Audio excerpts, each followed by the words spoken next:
যারা সামনে বিয়ে শাদী করবেন এরকম চিন্তা ভাবনা করতেছেন তাদের কাছে একটাই অনুরোধ, প্লিজ আপনারা 10 গ্রাম দেখে একটা মেয়েকে বিয়ে করুন।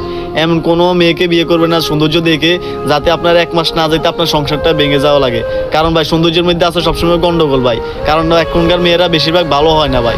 কারণ আমার পরিবারের সাথে একটা ঘটনা ঘটে গেছে, একটা খানকি ম্যাগি মানে মানে মুখিদের বোন আসতেছে ভাই। আমার একটা পরিবারের সাথে একটা ঘটনা ঘটেছে, উনি বিয়ে করার পরে সৌন্দর্য দেখে বিয়ে শাদী করছে, তো সৌন্দর্য কিন্তু সবসময় গন্ডগোল থাকে।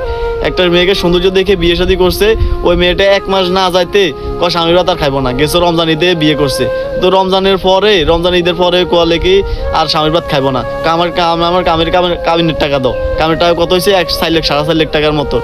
কামিনের টাকা তো আমি তোমার ভাত খাবো না, আমি সংসার ভালো লাগে না। মানে স্বামীর সাথে মানে খারাপ আচরণ কিরকম মানে বলার বাইরে। অনেক চেষ্টা করছি আমরা সংসারটা টিকে রাখার জন্য, অনেক কিছু করার নেই। মাই হয়েছে মাগি, মায়ের আর 13-14 সাথে এই মানে লিঙ্ক ছিল আর কি, মানে ভালো একটা খারাপ একটা লিঙ্ক ছিল। তো ওই জন্য কইতেছে কি স্বামী ভাত আর খাইবো না, এই জন্য এই 1 সপ্তাহ আগে 1-2 সপ্তাহ আগে এখন ওই বেজারটা মিটাই দিছে আর কি। ওই মাইয়াটা কি 1 মাসের বেশি আর স্বামীর ভাতে ভাত খায় নাই। ঈদের পরে গেছে রোজার পরে আর একবারও স্বামীর ভাত আর যায় নাই, স্বামী শ্বশুর বাড়িতে আর যায় নাই যে স্বামীর ভাত খাইবো। আমরা অনেক চেষ্টা করছি, কিন্তু এই রোজাতে গেছে ভাঙছে, এই রোজা দিতে আইসা এখন বেজাল ভাঙিয়ে দিছে, গেছে রোজার বিয়ে হয়েছে আর কি।